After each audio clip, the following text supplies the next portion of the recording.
যুক্তরাজ্য সফররত প্রধান উপদেষ্টা ডক্টর মোহাম্মদ ইউনূসের সঙ্গে বিএনপির ভারপ্রাপ্ত চেয়ারম্যান তারেক রহমানের বৈঠকের দিকে তাকিয়ে আছে গোটা জাতি। তাদের বৈঠকের ফলাফলের উপর ভিত্তি করেই আগামী দিনে দেশের রাজনীতি কেমন হবে তা অনেকটা পরিষ্কার হতে পারে।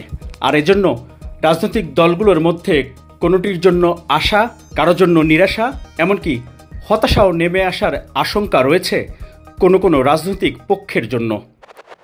তবে আপাতত ১৩ জুন শুক্রবার লন্ডনের কাঙ্ক্ষিত বৈঠকের দিকে নজর সবার। স্থানীয় সময় সকাল ৯টা থেকে বেলা ১১টার মধ্যে বৈঠকটি হবে।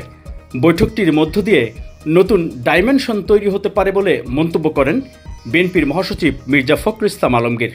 একটা বিরাট সম্ভাবনার সৃষ্টি করেছে আপনার। এটা আমি তো রাজনীতিতে সবসময় আপনার খুবই ইতিবাচক মানুষ এবং আমি সবসময় পজিটিভ দিকটাই দেখতে চাই, ব্রাইট দিকটাই দেখতে চাই। তাতে করে আমি এই একটা সুযোগ সৃষ্টি হয়েছে যেটাতে অনেক সুযোগ তৈরি হতে পারে এবং সেই সুযোগগুলো তৈরি করার একটা সুযোগ এসছে আমাদের দুই নেতার। মঙ্গলবার রাজধানীর গুলশানে বিএনপি চেয়ারপারসনের কার্যালয়ে সংবাদ সম্মেলনে মির্জা ফখরুল ইসলাম আলমগীর বলেন, প্রধান উপদেষ্টা লন্ডন সফরে যাবেন বলে যখন ঘোষণা আসে তখন থেকেই বিএনপির ভারপ্রাপ্ত চেয়ারম্যানের সঙ্গে বৈঠকের বিষয়টি নিয়ে আলোচনা হচ্ছিল।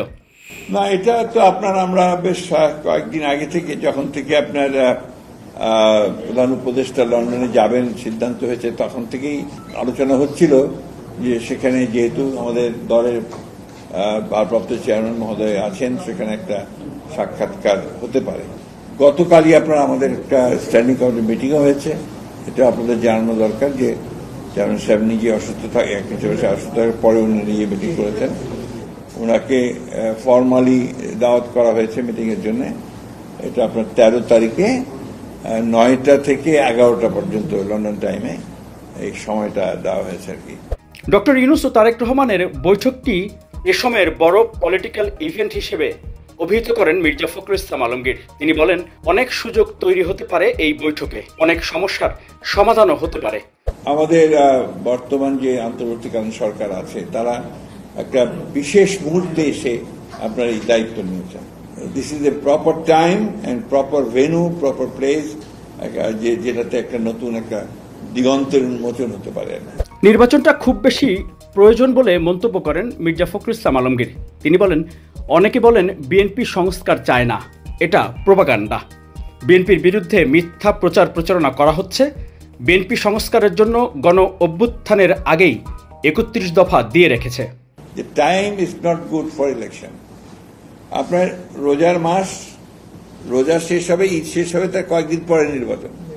আপনি ভাবেন ওটা রোজার মাসটা ক্যান্ডিডেটদের কি অবস্থা হবে, পলিটিক্যাল ওয়ার্কারদের কি অবস্থা হবে। যাই হোক, তারপরেও আমি মনে করি যে নির্বাচনটা খুব বেশি প্রয়োজন।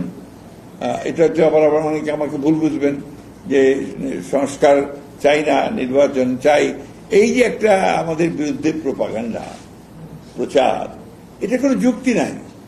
আমরা তো বহু আগে সংস্কারের কথা বলেছি, আমরা বহু আগে বলেছি যে এই ব্যবস্থা চলবে না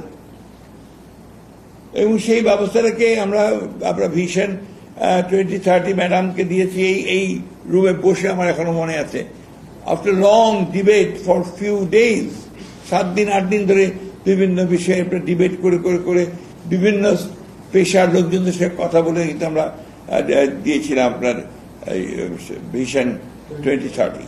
মির্জা ফখরুল ইসলাম আলমগীর বলেন, রাজনৈতিক দল, সংগঠন, সামাজিক যোগাযোগ ব্যবহারকারীরা সহ সবার প্রতি আহ্বান, জাতিকে বিভক্ত করবেন না। তাহলে যারা বাইরের শক্তি, যারা দেশ নিয়ে ষড়যন্ত্র করে, তারাই লাভবান হবে এবং সুযোগ পাবে।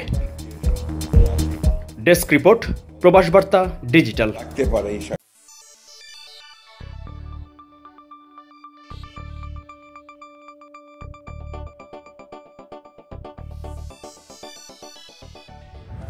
আপনারা দেখছেন প্রবাস বার্তা।